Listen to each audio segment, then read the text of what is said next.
What's good, y'all? It's the one and only King Cal 516 live in the mix, and this is the Swiss Flame Podcast. Check it out, y'all. The Milwaukee Bucks are struggling right now early on in this NBA season, and if you're Milwaukee Bucks fans, please, I'm telling you right now, there is no need to worry. I'm going to break down why I believe that the Milwaukee Bucks are going to be just all right, and why, if you're a Milwaukee Bucks fan, you shouldn't panic. But before I do, please check out the website, www.swissflames.com. Hit us up on Twitter at Swiss Flames, and definitely check out the Facebook and YouTube page at Swiss Flames Podcast. Hit the like, hit the subscribe. Please tap the notification tab to stay up to date with everything Swiss Flames Podcast. So the Milwaukee Bucks currently stand number 10th in the East with a 3-4 record. So not too exciting. They're a game under 500. And if you're a Milwaukee Bucks fan, I can see where some might be a little bit frustrated, especially when you come out the gate with what I believe to be a statement win in your first game of the season against the Brooklyn Nets, and kind of have that energy that you just came off winning an NBA championship and you want to continue on rolling. But ever since then, it's been a little up and down rocky road for the Milwaukee Bucks. Now, my main thing with them is it's just a matter of key rotational players being injured, and I truly believe that is basically the main reason why the Milwaukee Bucks are struggling. Now, don't get me wrong. I say that to say that they've also been not really good from the three-point shooting. You know, from the three-point line, they haven't been shooting too well there as well.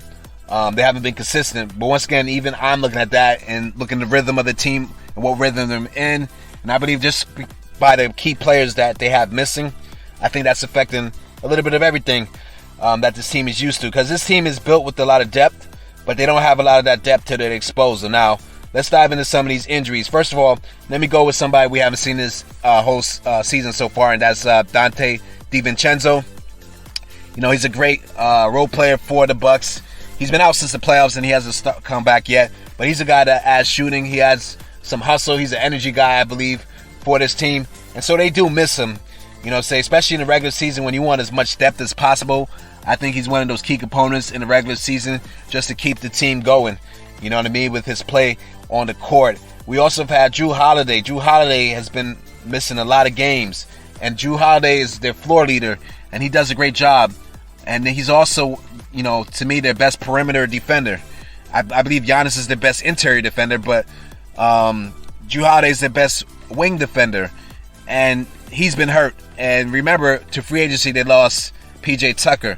So that's the one thing that I look at this team and just saying that they're going to need maybe by the trade deadline, see if they can find something like they did last year when they were able to trade for P.J. Tucker. Can they find somebody else who's good at wing defense to kind of help out Jrue Holiday in that regards, because I think that's what gave them such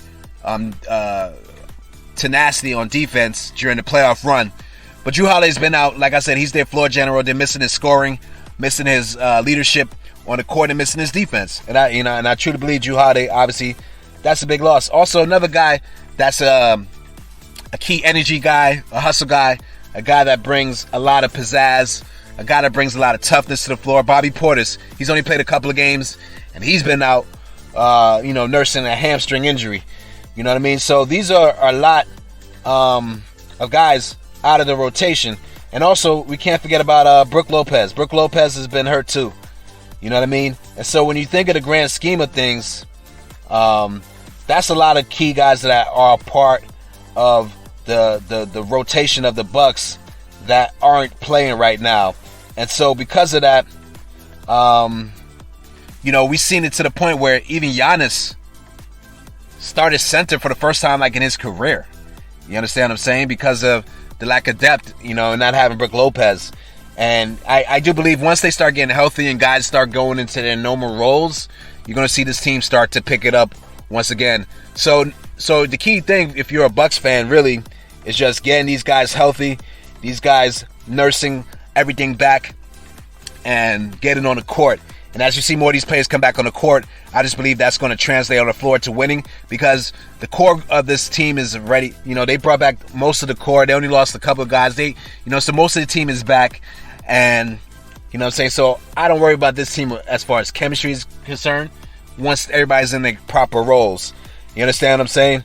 And so once again, if you're a Milwaukee Bucks fan, just hold on tight. It's going to be okay. I promise you. It's going to be okay. All right? And so the other thing, we have to talk about, like I mentioned earlier, is the three-point shooting. And just put this in perspective. You understand what I'm saying? They have about 40.7 threes attempted a game. But they're only 22nd in the league in percentage at 31.9%. So that's a lot of threes. They're basically taking 41 threes a game, right? And that puts them 8th in the league. You know what I'm saying? Taking that much attempts. That's a lot of threes, right? But they're only shooting 31%. You know what I'm saying? 31.9. You can say 32% if you want to say that. But that is the worst. Since Coach Bud has taken over, that is the worst percentage that this team has ever had. You know what I'm saying? So they usually shoot way better than this. And so that's going to be another thing moving forward that they're going to have to improve, because that three-point shooting really creates that spacing, and that helps even Giannis in his downhill aggressive attack to exploit. You know what I'm saying? Because Giannis, if he doesn't have it, he's been very good at kicking out to open shooters. And if they're not hitting shots, that just changes everything about how defense would treat Giannis, where they can just focus on clogging the lane as much as possible.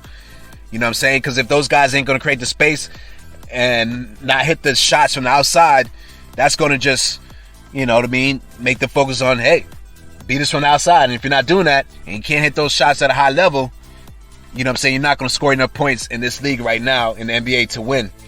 You know what I mean? And so I believe that is just, once again, part of the injury bug that's going on, taken away from the flow and the chemistry and the guys in the proper spots and positions that they need in the game in order to maximize the fullness of the team. But once again, I believe these things will all work it out. Let me know what you think in the comments. Do you agree with me that the Milwaukee Bucks are going to be fine? Everything's just about getting these guys healthy? Or do you think there's a deeper issue going on that Milwaukee might be in trouble? Let me know what you think. Hit me up in the comments. I definitely will check it out and see what you guys think. With that said, it's your boy King Cal 516 live in the mix. And this has been the Switch Flame Podcast, y'all. Till next time,